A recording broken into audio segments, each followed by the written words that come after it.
Salam sejahtera, terima kasih kerana bersama dengan saya di Nazilin Unity Channel. Isu kali ini ulasan tentang betapa bahayanya kedudukan Parti Bersatu sekarang. Sudahlah mereka tertanya-tanya dan masih lagi seakan-akan tergantung-gantung mahu tahu cepat keputusan Speaker Dewan Rakyat. Sama ada mereka dapat kerusi parlimen, 6 ahli parlimen yang menyokong Anwar Ibrahim, ataupun mereka kesia-siaan semata-mata. Di samping mereka menunggu sama ada kerusi itu benar-benar dikosongkan dan akan dibuat pilihan raya yang mungkin mereka akan kalah, mereka ditambah lagi dengan satu isu yang pastinya membuatkan situasi Parti Bersatu seperti pepatah kata, bagai di hujung tanduk. Apa yang bakal menimpa mereka selepas ada ura-ura ataupun ada kata-kata, ada cerita-cerita kabar angin kononnya PAS nak berminat nak masuk kerajaan persekutuan. Ini kata para pengulas atau penganalisis.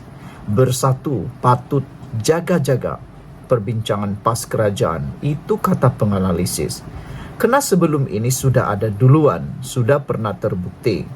PAS pernah membuat rundingan secara sembunyi-sembunyi dengan Bersatu sewaktu mereka mahu memulakan atau mengasaskan Perikatan Nasional. Anda mungkin masih ingat, jika Anda penganalisis yang kuat ingatan, Anda pasti masih ingat ketika itu PAS masih bersama sekelambu, setilam, sebilik tidur dengan UMNO. Tapi dalam diam-diam PAS membuat pakatan perbincangan pula dengan Parti Bersatu sehingga tertubuhnya Perikatan Nasional. Waktu itu huru-hara UMNO dikerjakan. UMNO tak tahu nak pergi ke mana pada waktu itu, nak tinggalkan PAS, sudah ada Ikatan Muafakat Nasional. Tak nak tinggalkan PAS, PAS dah berkahwin baru dengan Parti Bersatu. Jadi di luar mati anak, ditelan mati ibu. Nak buat apa pula? Itu sebabnya PAS ini sudah ada duluan mampu memberikan kejutan. Kena hati-hatilah Parti Bersatu. Itu kata penganalisis. Seorang penganalisis politik memberi amaran agar Bersatu lebih berhati-hati dengan desas-desus wujudnya perbincangan tidak rasmi antara PAS dengan Kerajaan Perpaduan, kerana melihat parti pimpinan Muhyiddin Yassin itu mungkin dilemahkan sekiranya perjanjian dicapai. Azmi Hassan daripada Akademi Nusantara berkata, PAS akan mengurangkan tekanan terhadap UMNO sekiranya menyertai pentadbiran pimpinan Anwar Ibrahim, membolehkan UMNO fokus mengukuhkan dirinya. Bersatu iktiraf bahawa UMNO yang kuat akan menjejaskan daya tarikannya kepada pengundi Melayu. Kelompok pengundi Melayu PAS agak berbeza daripada UMNO. Jadi UMNO yang kukuh hanya bawa kesan negatif kecil terhadap PAS, katanya. Azmi mencadangkan PAS boleh kekal dalam Perikatan Nasional PN, namun mempunyai hubungan baik dengan Kerajaan Perpaduan. Katanya, ini akan mewujudkan keadaan menang-menang untuk parti dan kerajaan kerana Anwar tidak perlu merombak jemaah menteri, manakala PAS boleh mendapat jawatan penting dalam agensi kerajaan. Kenyataan Azmi itu berikutan jawapan samar jurucakap Kerajaan Perpaduan Fahmi Fadzil apabila ditanya kemungkinan PAS menyertai Kerajaan Perpaduan. Fahmi berkata, banyak perbincangan diadakan antara Menteri Besar 4 negeri pimpinan PAS, ahli-ahli parlimen parti itu dan Perdana Menteri. Beberapa pemimpin PAS menyangkal dakwaan itu. Malah setiausaha agungnya Taqiyuddin Hasan menyifatkan Fahmi bermain persepsi terhadap seteru politiknya. Bagaimanapun, James Chin daripada Universiti Tasmania berkata, Bersatu tidak banyak pilihan dalam isu ini kerana PAS ialah parti dominan dalam Perikatan Nasional. Bukan isu perlu waspada atau apa. Ini sekadar mainan angka dan Bersatu tak dapat buat apa-apa, katanya. Dalam Perikatan Nasional, PAS memegang 43 kerusi parlimen berbanding 25 oleh Bersatu, menjadikan parti itu lebih berpengaruh dalam gabungan berkenan. Kekuatan PAS lebih jelas jika dilihat pada kerajaan-kerajaan negeri di Kedah, Kelantan, Terengganu dan Perlis yang semuanya dipimpin parti itu. Ini membolehkan mereka mewujudkan rangkaian naungan sendiri, katanya. Chin berkata, PAS pasti berminat menyertai semula kerajaan kerana segelintir pemimpinnya menikmati manfaat berada dalam kedudukan berkuasa pada tahun 2020, termasuk memegang jawatan menteri sehingga Anwar mengambil alih 2 tahun kemudian. Beberapa ahli PAS dilantik sebagai menteri dan timbalan menteri dalam pentadbiran Muhyiddin Yassin. Antaranya timbalan Presiden Tuan Ibrahim Tuan Man sebagai Menteri Alam Sekitar, Taqiyuddin Hassan, Menteri Undang-Undang, dan Khairuddin Aman Razali, Menteri Perusahaan Peladangan dan Komoditi. Apa pula pendapat anda semua, saudara-saudara pemerhati, juga penganalisis politik yang sama seperti saya? Adakah anda juga patut bersetuju bahawa Bersatu patut berjaga-jaga atas perbincangan PAS kerajaan? Saudara, PAS boleh main apa saja, Bersatu pun boleh main apa saja. Nak tengoklah siapa yang duluan antara mereka ni yang akan buat keputusan mengejut. Sekian dulu untuk kali ini. Jangan lupa tinggalkan komen anda, tekan butang subscribe. Jumpa lagi. Salam sejahtera, terima kasih kerana bersama dengan saya di Nazilin Unity Channel. Dulu tabung haji, sekarang MAHB, oleh Jamzuri Ardani. Dulu, apabila kerajaan nak menstruktur tabung haji TH, pembangkang fitnah kata kerajaan nak jual aset tabung haji kepada non-Muslim. Ramai yang percaya fitnah tersebut. Sebab yang sebarkan fitnah adalah golongan agamawan. Pakai jubah dan serban kemudian bawa cerita Islam terancam. Memang laku keras. Salah atau betul belakang cerita. Dosa fitnah sudah jadi perkara biasa. Akhirnya terbukti semua itu fitnah. Semua itu pembohongan. Sudah kalah zaman fitnah di mahkamah, masih keras kepala tidak mahu berubah. Hakikatnya, telah terbukti juga bahawa penstrukturan tabung haji itu bukan sahaja berjaya, malah telah menyelamatkan institusi penting umat Islam tersebut. Baru-baru ini kecoh cerita MAHB pula. Modus operandi fitnah yang sama. Negara tergadai, kedaulatan negara terancam, orang luar kawal pintu negara. Semuanya mainan emosi politik identity. Semuanya mainan politik persepsi. Mereka tahu politik cara begini memang laku keras. Padahal, semuanya bohong dan fitnah. Tiada beza dengan fitnah isu tabung haji sebelum ini. Semoga rakyat tidak tertipu lagi dengan fitnah sebegini. Saudara-saudara sekalian, perkara ini apabila difikirkan semula, ada banyak yang ada kebenarannya. Terpulanglah pada anda, mahu memilih yang mana satu. Nak percaya atau tidak, terpulang. Tapi itulah yang pernah berlaku. Dulu tabung haji, sekarang MAHB. Apabila kerajaan nak menstrukturkan tabung haji satu ketika dahulu, pembangkang pernah memfitnah. Kata mereka kerajaan nak jual aset tabung haji kepada non-Muslim. Mereka ingat benar-benar berlaku. Dan sedihnya, ramai pula orang yang percaya dan termakan fitnah tersebut. Kesian orang yang telah percaya fitnah itu, dan kesian lebih kepada orang yang buat fitnah. Dosanya sama-sama dikongsi dengan orang yang percaya, bahkan mereka kongsikan lagi kepada orang lain fitnah tersebut. Hal ini mudah difahami mengapa ia berlaku, kerana yang menyebarkan fitnah adalah golongan agamawan. Ada yang pakai jubah dan serban, kemudian bawa cerita Islam terancam. Itu memang laku keraslah.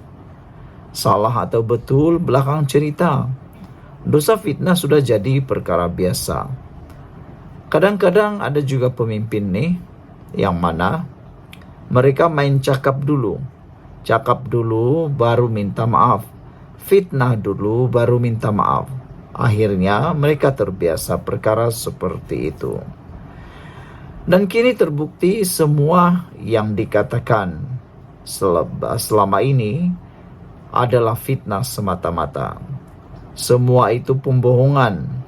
Sudah kalah fitnah, sudah kalah saman fitnah di mahkamah, masih pula keras kepala tidak mahu berubah.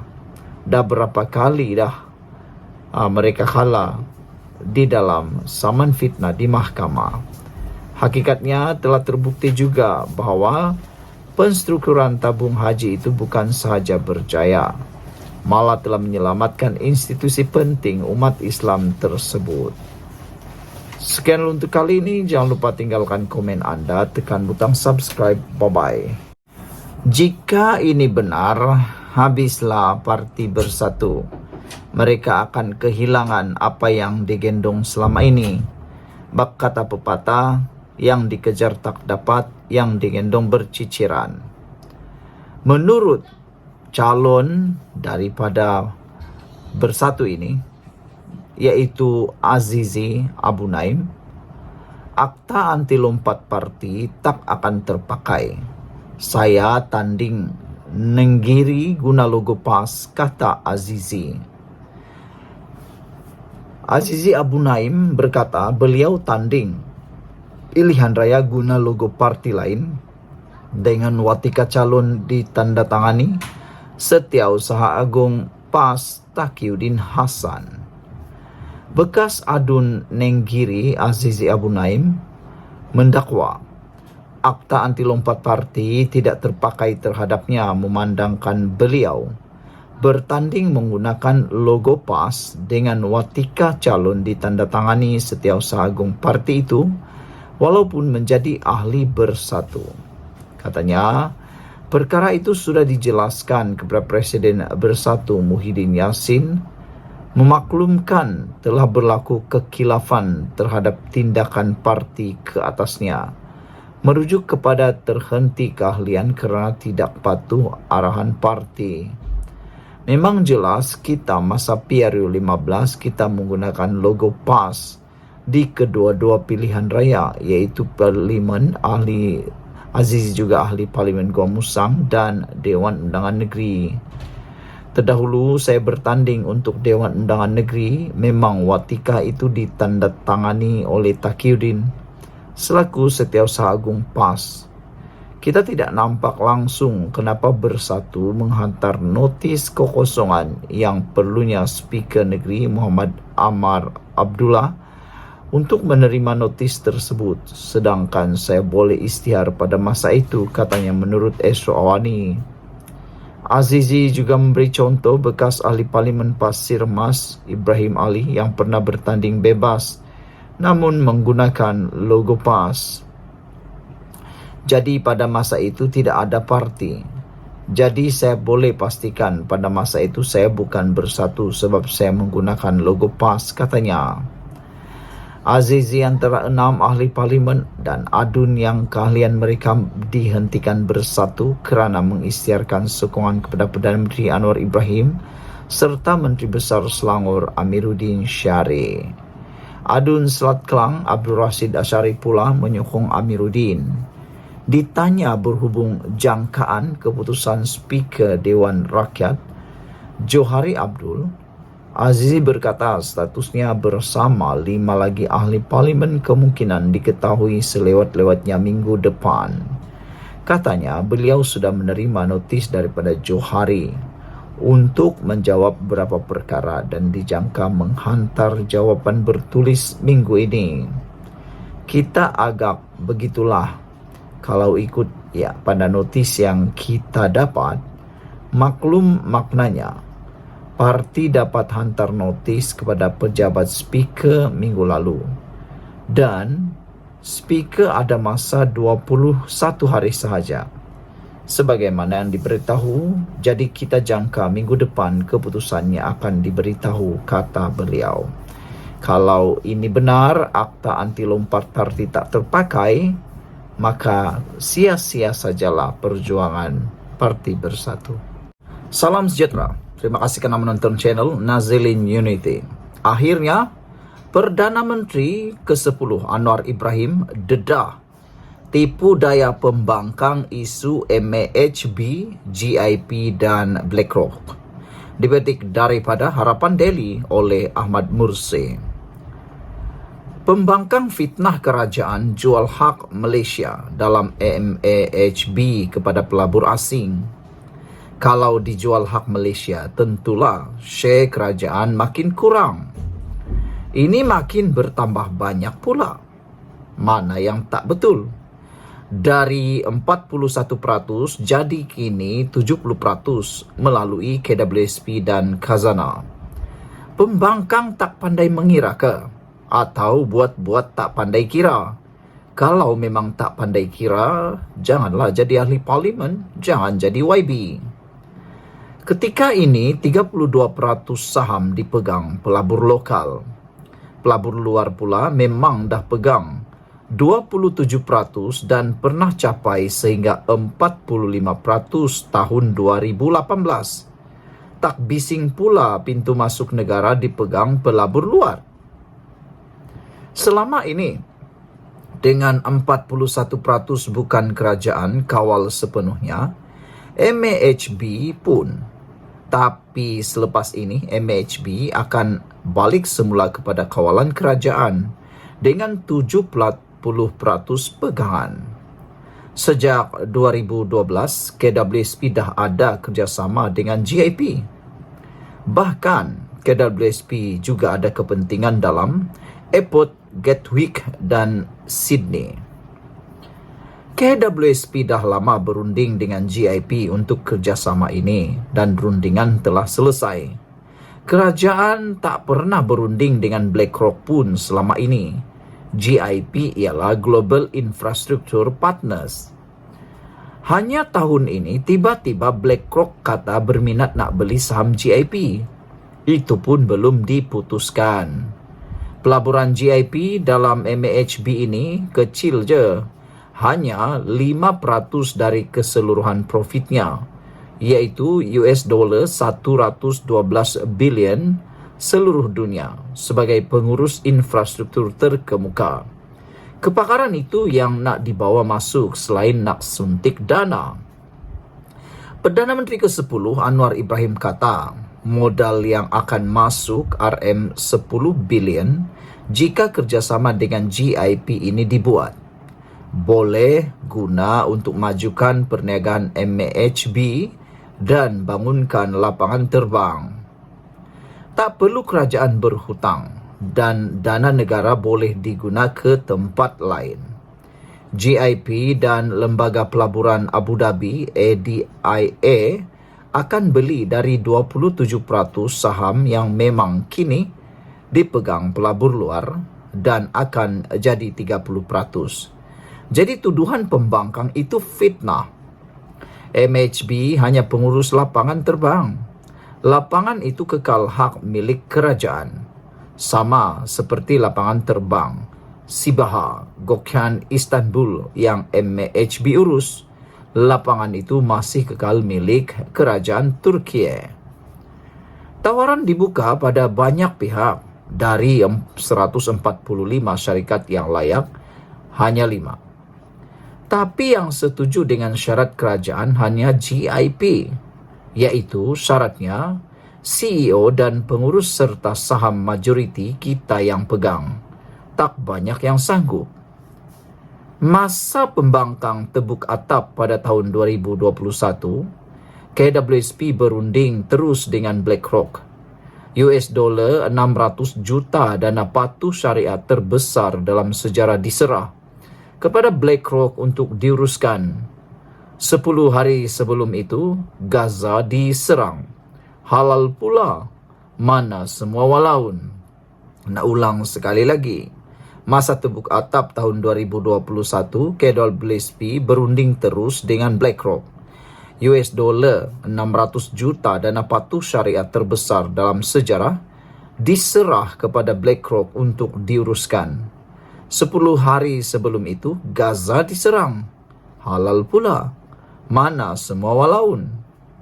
Kerajaan Madani paling tegas halau syarikat Israel. Kapal yang masuk zaman tebuk atap pun dihalang zaman Madani. Tapi kalau syarikat besar yang pro-Israel nak dihalau, bukan Google je, bukan BlackRock je, Apple, Google, Microsoft, Nvidia, Intel, Facebook yang kuasai WhatsApp dan Instagram, semualah kena halau keluar. Pembangkang dah terpedaya dengan propaganda Zionis yang kata genosid di Palestin ini baru je bermula. Walhal dah 75 tahun genosid ini berlaku. Sekian untuk kali ini. Jangan lupa tinggalkan komen anda, tekan butang subscribe. Kita jumpa lagi. Bye-bye.